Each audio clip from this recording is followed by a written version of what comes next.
Hola, ¿cómo están? Yo soy Regina y esta es la marginalia de la semana.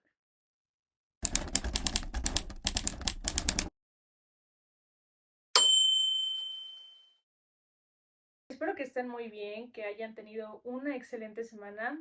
Yo tuve una gran semana, un poco pesada, pero creo que fue una gran semana. De alguna u otra forma sobreviví a ella y creo que eso es lo importante. Estoy muy feliz de estar acá, de estar haciendo un tercer video de esta sección. Creo que ha sido muy bien recibida y bueno, yo disfruto hacerlo muchísimo, ¿no? Porque creo que es un muy buen ejercicio para hacer este recuento de lo que hay que señalar en nuestras semanas. Me ha ayudado bastante y creo que a ustedes les ha interesado mucho, entonces también pues gracias por eso, gracias por ver estos videos, por tomarse el tiempo. Y bueno, si han checado algunas de mis recomendaciones que he hecho en los últimos videos, pues también gracias por eso, ¿no? O sea, creo que me llena de felicidad que valoren este tipo de cosas. Así que bueno, por otra parte, estoy muy feliz porque como habrán notado, tenemos un nuevo encuadre donde ya me veo muchísimo más, además el set es diferente y eso me pone muy feliz porque en el video pasado, que fue el ensayo sobre la antropofagia y las mujeres, eh, todo el encuadre se trató de mi cara. Entonces era una cabeza flotante explicando por casi hora y media sobre un tema muy interesante que creo que logré explicar cada punto muy bien, pero aún así no dejé de sentirme incómoda por eso, ¿saben? Por temas técnicos tuve que hacer eso, pero bueno, ya estamos en un nuevo encuadre y eso me pone muy feliz porque ahora sí pueden verme mejor.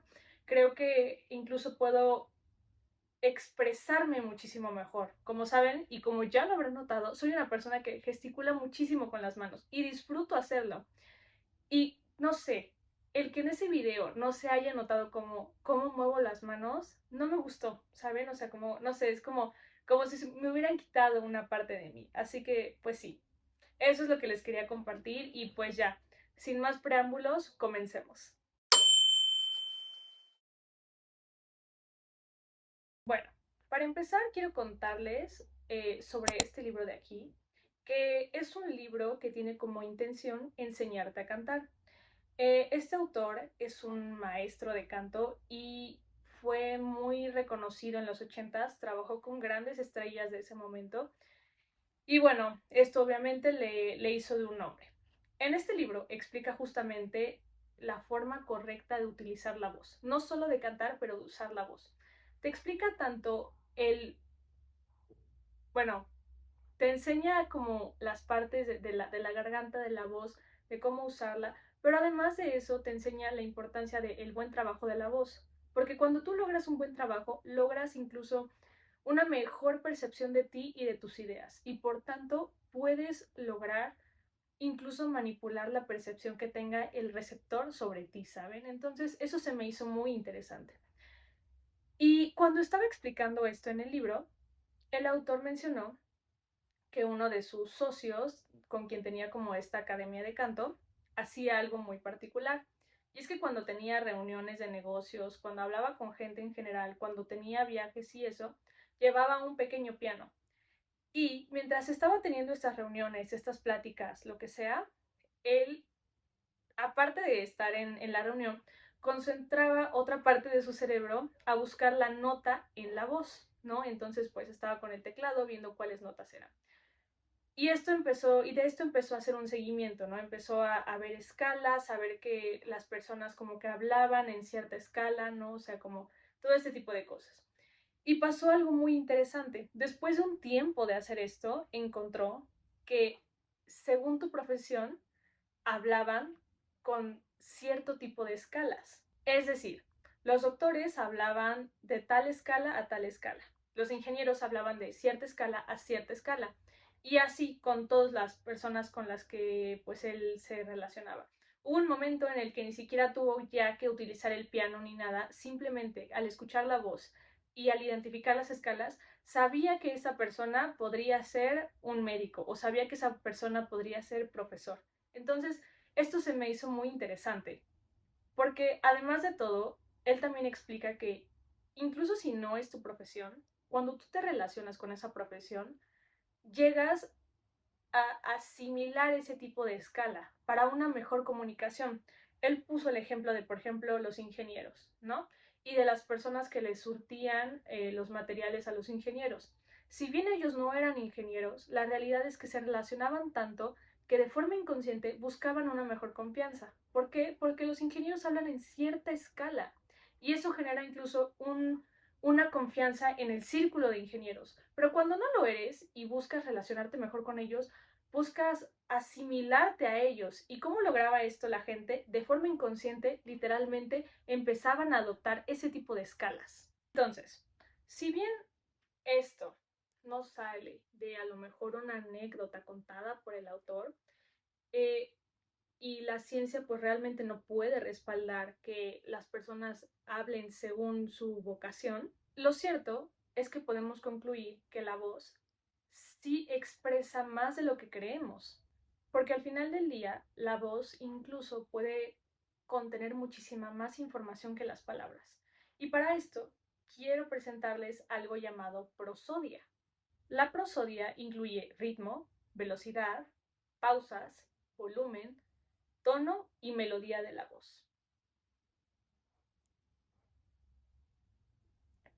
Es decir, cuando estamos hablando de prosodia, podemos decir que dos personas pueden decir exactamente lo mismo, pero cambiaría completamente el cómo recibimos el mensaje si la voz varía. Y bueno, aunque creo que no hace falta un estudio para confirmar esto, lo cierto es que la ciencia sí respalda el hecho de que nosotros como seres humanos podemos identificar mejor un mensaje por medio de la voz, por medio de la emoción que se expresa a través de nuestra voz. Entonces, bajo esta idea, cuando el cerebro recibe dos mensajes diferentes, lo primero en el primer mensaje que va a confiar va a ser en el de la voz. Es decir, volvemos a lo mismo. Tú puedes decir un mensaje, pero si tu voz no concuerda con el mensaje, el cerebro del receptor lo que va a hacer es confiar en la voz, en el contenido de la voz. Y bueno, con todo esto, creo que como personas realmente subestimamos el poder que tiene el oído, ¿no? Y lo que podemos percibir. Muchas veces nos enfocamos demasiado en la imagen, más que en otros sentidos que tenemos.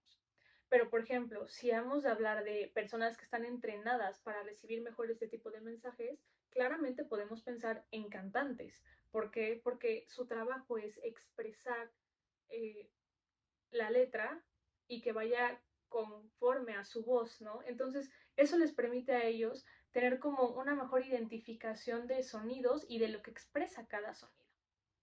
Así que sí, no sé, se me hizo muy interesante y creo que este libro me ha permitido como ver ese tipo de cosas porque, a ver, ¿cuántas cosas dejamos de percibir simplemente porque no tenemos bien entrenados nuestros sentidos? ¿Cuántas cosas dejamos pasar solamente porque visualmente no las identificamos? Creo que eso es algo muy interesante de pensar y creo que este libro, lejos de simplemente ser un manual de cómo cantar, nos enseña la importancia de la voz y de cómo usarla.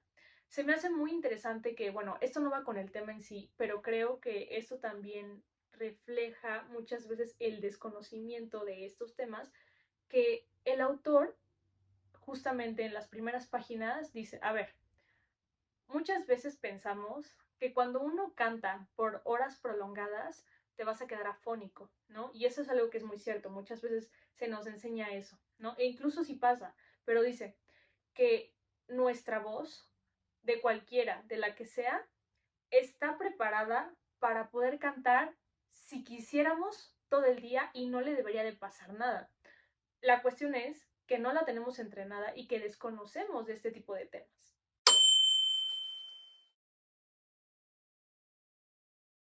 La semana pasada se estrenó La Odisea de Nolan.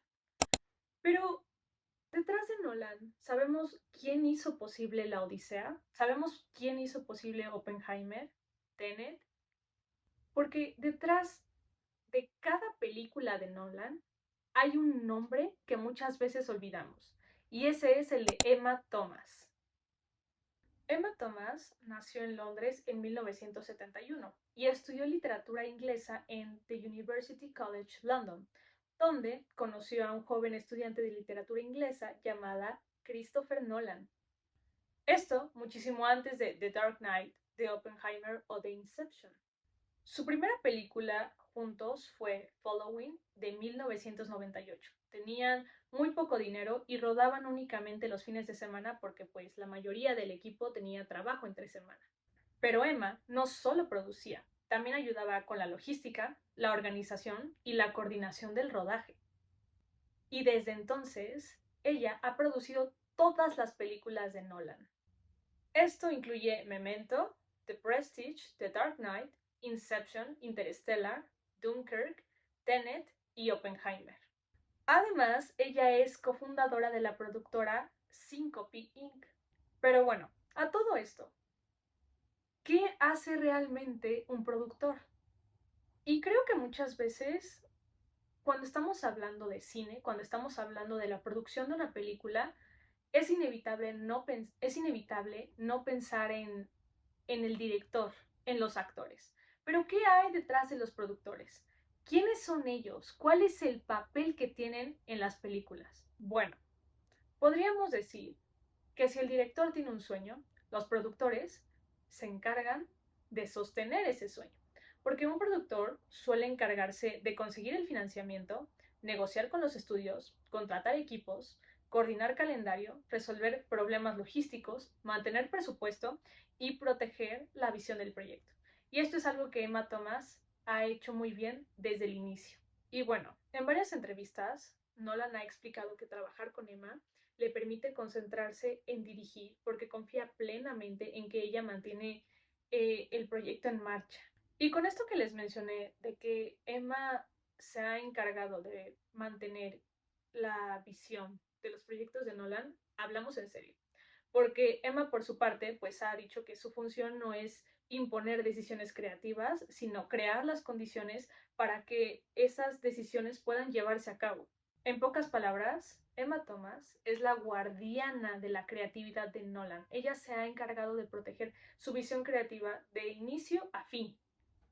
Por ejemplo, en 2024, cuando Oppenheimer ganó el Oscar a Mejor Película, Emma Thomas se convirtió en una de las personas que recibió oficialmente la estatuilla, porque el premio pertenece a los productores de la película. Y este fue un momento muy bonito y también histórico, porque después de 25 años trabajando con Nolan, ella recibe el reconocimiento. Y bueno, a mí me gustó mucho esta historia porque yo realmente no la conocía, pero se me hace muy bella, porque es gracias a su esposa que Nolan ha podido mantener su visión creativa. Y aunque no lo sabemos, quizá podríamos incluso pensar que ella fue una de las personas que más apoyó a Nolan en la idea de presentar sus películas en formato IMAX, de producirlas en este formato. No lo sé, pero creo que eso es muy bonito, porque les digo, ella ha protegido y se ha encargado de mantener y de fomentar la creatividad de Nolan. Le ha dado libertad creativa, le ha permitido ser como director. Y creo que esto hay que recordarlo y tratar de verlo más a menudo, porque no es el único caso. Casos de mujeres y de matrimonios apoyándose unos a otros hay miles. Y por ejemplo, podríamos pensar en Vera Nabokov, quien durante décadas fue secretaria, traductora, agente, editora y primera lectora de Vladimir Nabokov. Mucha gente incluso afirma que sin ella, la obra de Lolita probablemente nunca habría llegado a existir tal y la conocemos. O también podríamos pensar en Alma Reilly, esposa de Alfred Hitchcock, quien fue editora, guionista y colaboradora creativa en prácticamente toda su carrera. Y Hitchcock reconoció públicamente que confiaba profundamente en su criterio para revisar los guiones y el montaje.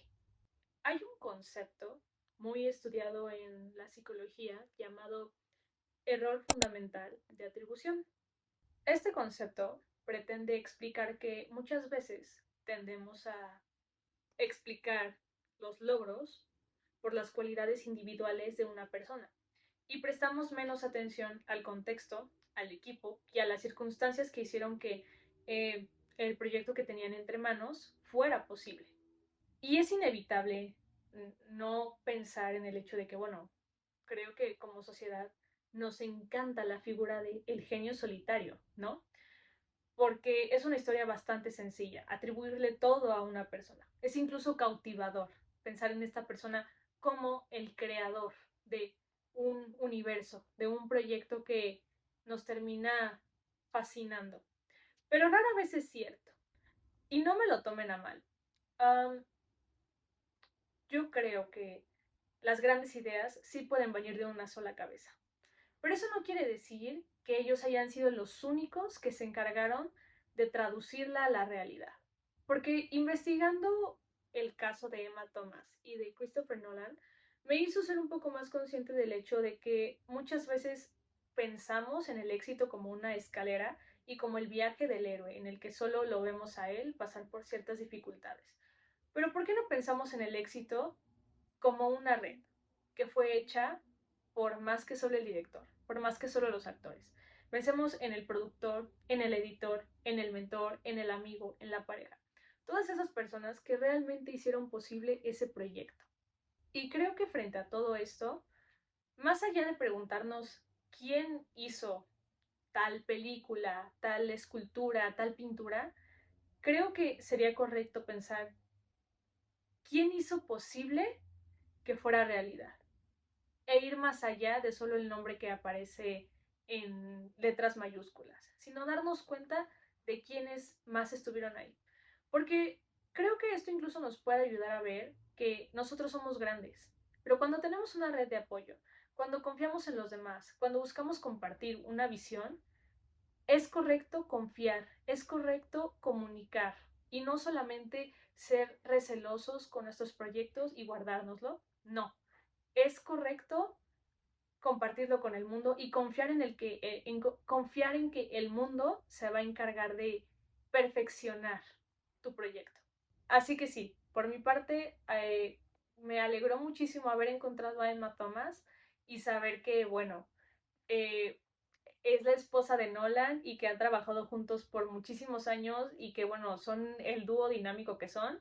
Me encantó. Y también me hizo reflexionar mucho. Espero que también ustedes. No lo sé. Wow. Por otra parte, vayan a ver La Odisea. Vale totalmente la pena. Me gustó bastante. Eh, ¿Podríamos tener una plática sobre la película? No lo sé, la verdad. Podría ser. ¿Les gustaría? Si están por acá, háganmelo saber en los comentarios y pues sí. Pero si pueden, si tienen la posibilidad, vayan a verla. Creo que sí vale la pena.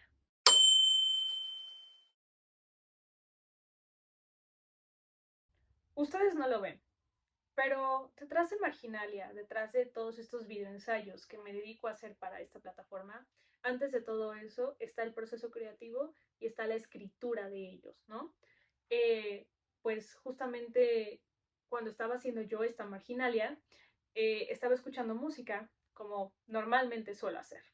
Y mientras yo estaba trabajando en este proceso creativo, pues yo escucho música para concentrarme e inspirarme.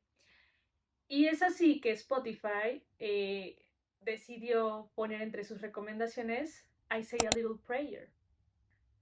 Obviamente la han escuchado y la verdad es que yo no quería perder la oportunidad de recomendárselas porque creo que es una canción increíble y tenía tiempo de no escucharla, entonces cuando la escuché fue como nostalgia, como felicidad, como que incluso un arco iris se puso en el cielo, fue magnífico. Entonces, pues sí, número uno, se las recomiendo, vayan a escucharla, recomendación de la semana. Pero número dos, también hay que aprovechar este momento para hablar de la canción. A ver, yo escuché la versión de Aretha Franklin, pero vamos a irnos un poquito más atrás, desde el origen.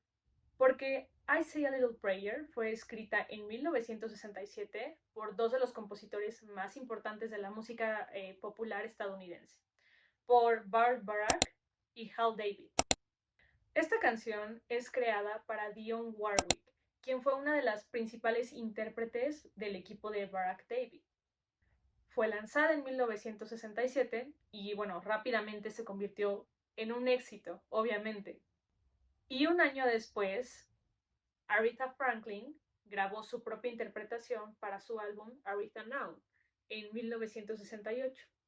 Esta versión no fue pensada como un reemplazo para la versión de Warwick, sino pues como una reinterpretación. Y ahí está la magia, porque es aquí donde Aretha toma pues una canción de pop sofisticado y la lleva hacia un lugar pues completamente diferente, un lugar más emocional, más espiritual, más cercano tal vez a el gospel y más poderoso vocalmente.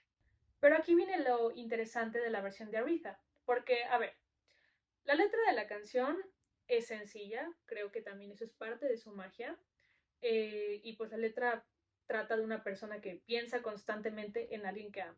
Pero Rita no la interpreta simplemente como una canción romántica, no, de hecho la convierte en casi una oración.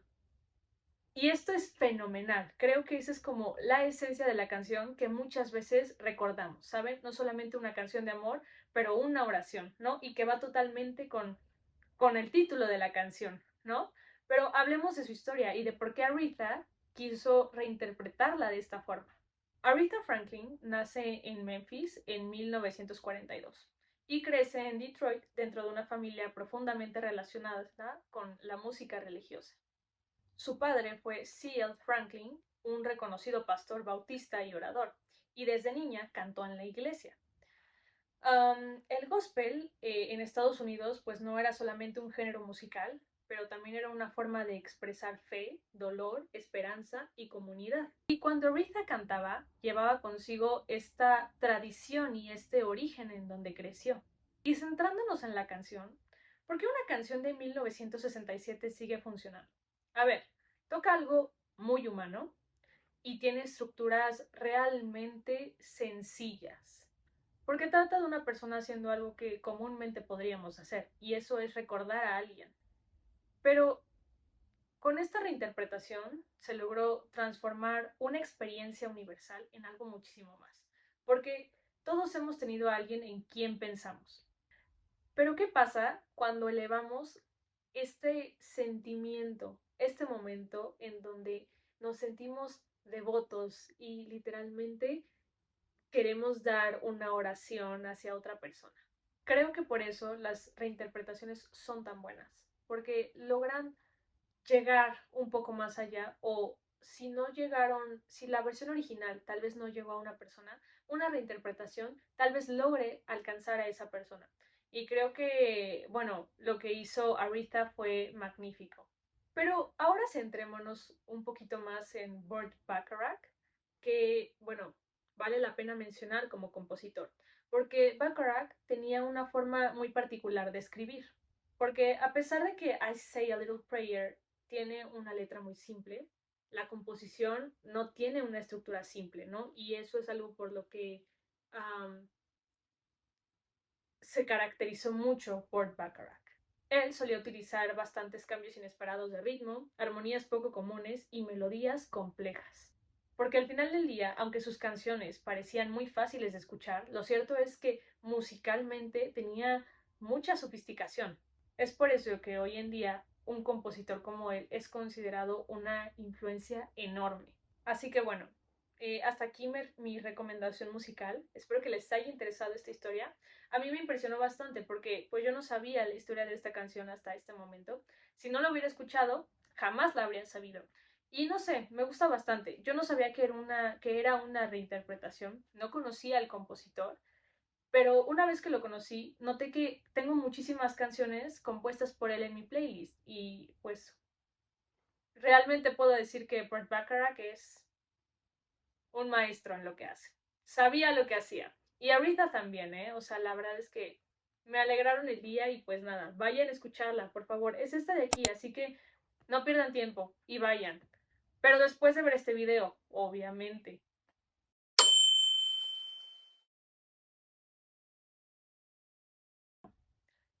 Yo no quería perder la oportunidad de hablar de este tema porque creo que es importante discutirlo, no dejar de hacerlo, pero además de todo, siento que es importante leer entre líneas y saber qué nos dice esto sobre la situación de una sociedad.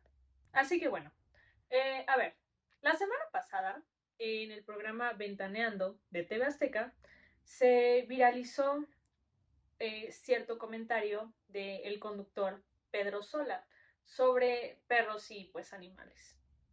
Les dejo el clip aquí. Pero yo no tolero a los perros en la tienda, a los perros en el súper, a los perros cagando en el restaurante. Oigan, ¿qué es eso? ¿Se volvieron locos o qué? Ay, no. Con ganas de aventar un trozo de carne envenenada. De aventar un trozo de carne envenenada.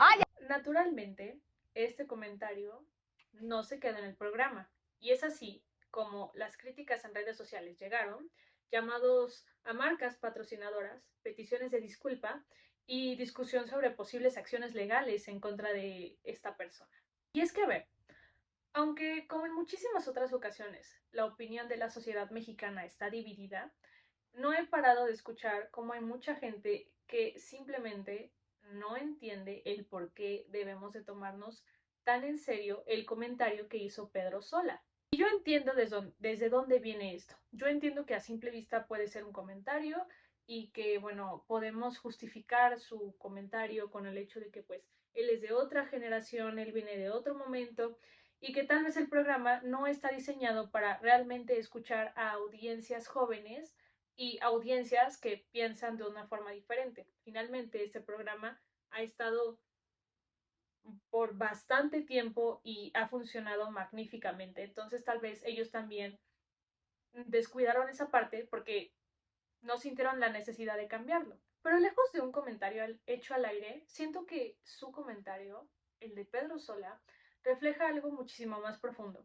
Y es la relación que tenemos como mexicanos con la naturaleza.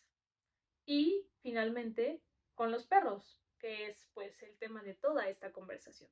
Porque, a ver, México tiene un problema documentado de bienestar animal, donde donde la situación incluye abandono, reproducción sin control, falta de esterilización, crueldad y poca capacidad institucional.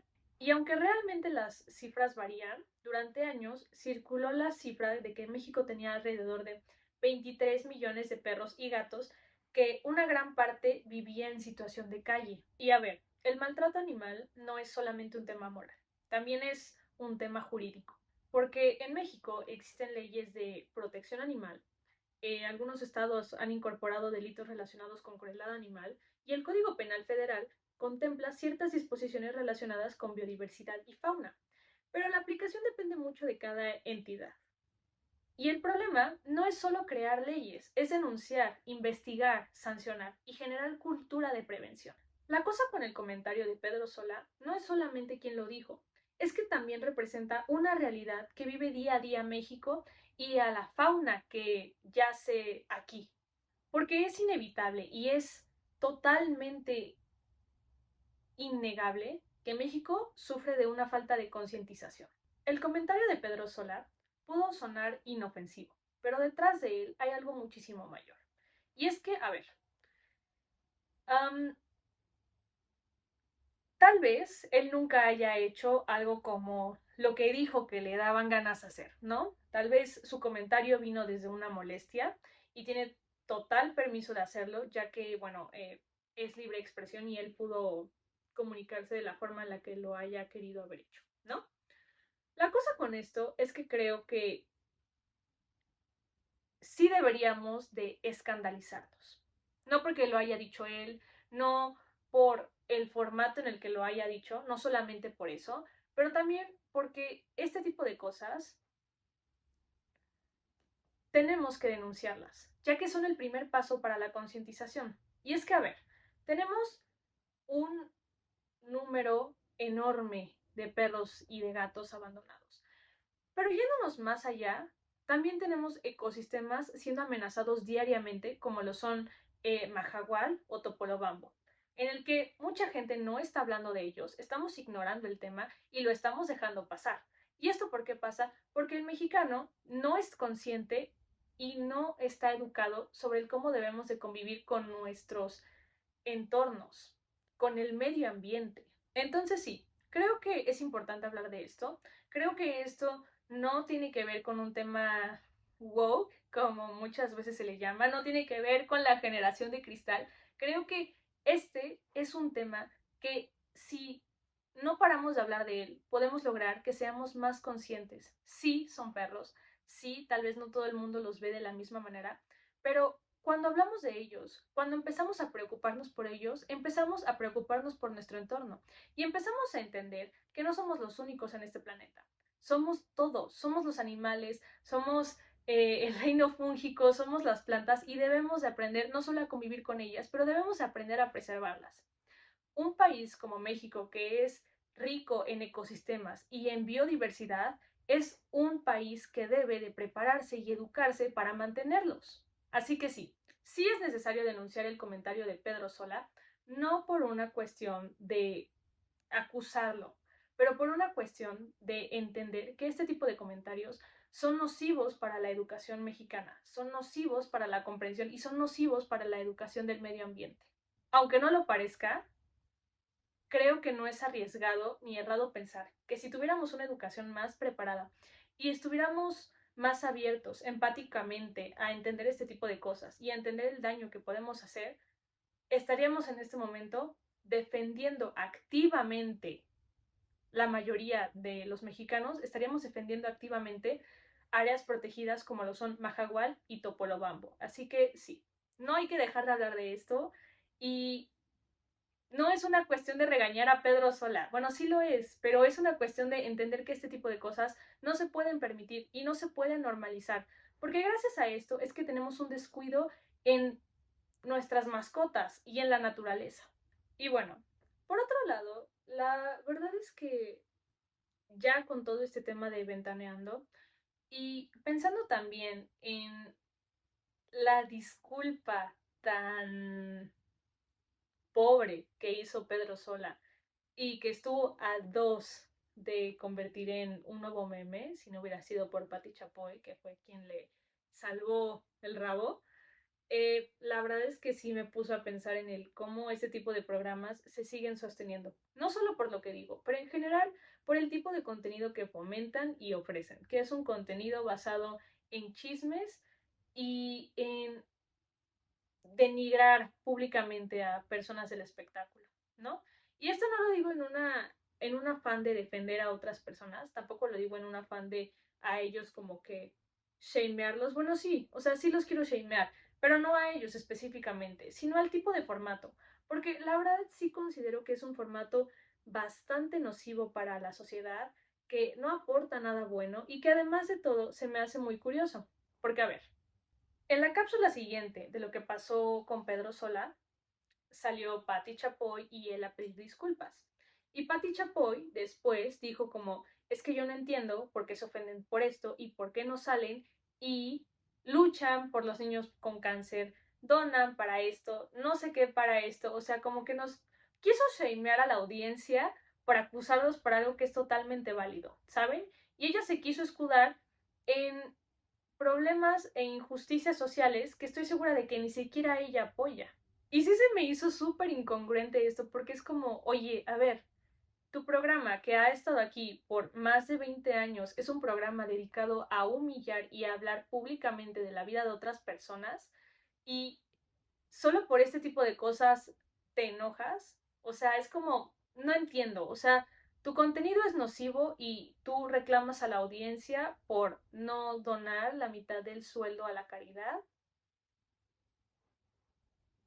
No me gustó, o sea, realmente no tiene sentido y creo que también me gustaría que este fuera el final de programas como esos, porque la verdad no aportan nada bueno, son súper nocivos, no llegan a ningún lado y creo que sí cultivan cosas bastante negativas en la sociedad. Y creo que incluso ellos lo están viendo, porque la realidad es que han alimentado a este monstruo negativo durante más de 20 años y hoy pues se sienten bastante ofendidos porque ahora este monstruo se los está comiendo vivos, pero yo no sé qué esperaban. O sea, y otra cosa también, no sé, pero sus disculpas no fueron disculpas, para empezar, porque ni siquiera se disculparon por lo que dijeron, simplemente se disculparon por el lugar y el momento en el que lo dijeron, y esa no es una disculpa, no es la disculpa que se pide. Así que no sé, si se iban a disculpar de esa forma, mejor no se hubieran disculpado. De todas formas, la gente no hubiera dejado de tirarles hate, ¿saben? O sea, ya perdieron a sus patrocinadores, o sea, ya la gente ya les hizo memes, Hellmans ya hizo una gran campaña gracias a ustedes, entonces no sé, como que no era tan necesaria su disculpa, la verdad. Lo que sí es necesario es que la sociedad mexicana seamos conscientes de lo que dijo y entendamos por qué está mal lo que dijo. Y creo que eso es muy bueno. La verdad es que el que la gente no aceptara este tipo de comentarios me hace feliz, ¿saben? Desde un punto de vista en el que sí es importante hablar de esto y seguir concientizándonos para preservar ecosistemas enteros, que hasta el día de hoy no hemos logrado, pero vamos a lograr. Y sí, el siguiente reclamo es para el gobierno de México, porque ellos también no están ayudando en preservar la naturaleza ni la biodiversidad, así que también el siguiente reclamo es para ellos. Y bueno, pues sí, eso sería todo.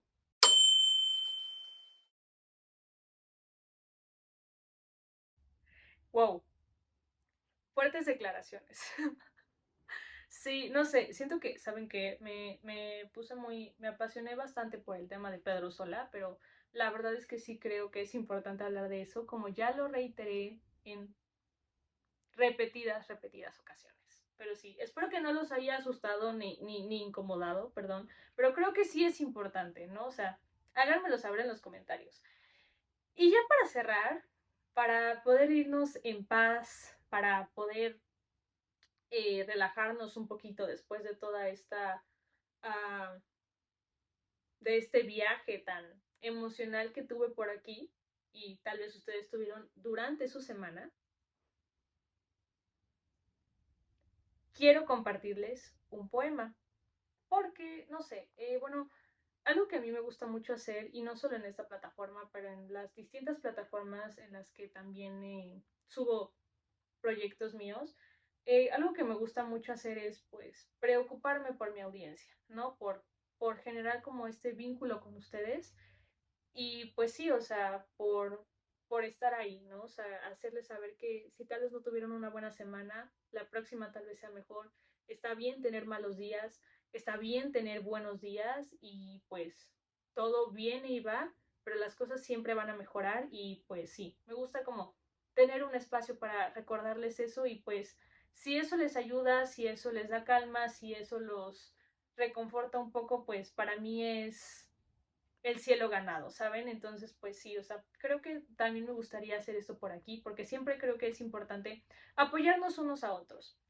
Y me gustaría que, si me lo permiten, si ustedes en algún momento no tienen a alguien que les diga esto, pues permítanme ser esa persona que les diga que ustedes lo valen, que son increíbles, que son capaces de todo, que pueden con todo, que las cosas van a mejorar y que se van a comer al mundo si ustedes quieren y que yo voy a estar ahí con ustedes creyendo y apoyándolos, porque pues sí, ustedes están aquí, entonces es mi deber como humana, como persona, como creadora de contenido, supongo, como artista, estar ahí para ustedes. Así que bueno, aquí les va un bello poema.